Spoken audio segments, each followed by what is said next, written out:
Aloha! Welcome to Hawaii, guys. For today's video, mag-feeling vlogger tayo. Wash out lang pala dyan sa 15 ko kabilog na mga subscriber. Ngayon, samahan nyo ko. Pupunta tayo sa Waikiki Beach. Magbabayad ka pala dyan ng $3, guys. Thank you. What are you gonna say? Later. Doon may nakakilala pa sa ating pasahero. Gusto niya akong pakantahin. Alam niya naman na day off natin ngayon eh.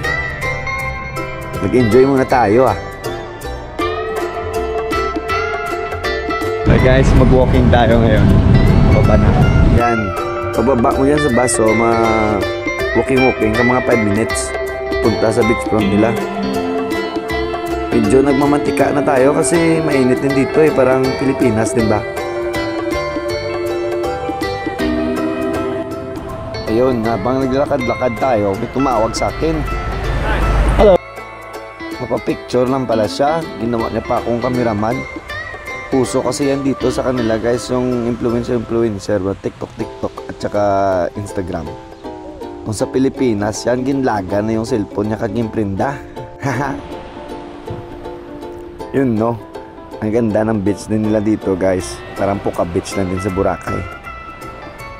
Pero honestly, sa opinion ko lang, guys, mas maganda pa rin ang dagat ng Boracay. Tama ng lamig ng tubig. Tapos yung sand talaga is fine. Boracay lang sa kalam.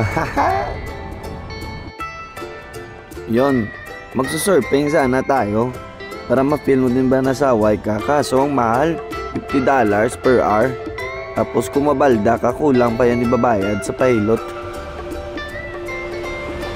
Pagkatapos namin mag-beach, yan, medyo ginutom tayo. Hanap sana ako ng pagkain dito sa beachfront, kaso ang mahal. Ang ginawa na lang namin ng kaibigan ko na si Lester, pumunta kami sa mall para kumain.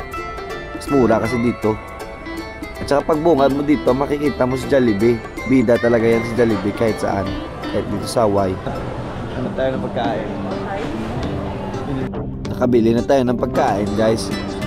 3 ulam na yan, pero $13 lang yan. Busog ka na din. Good for 2 person na. Yan, salamat pala sa mga nanood.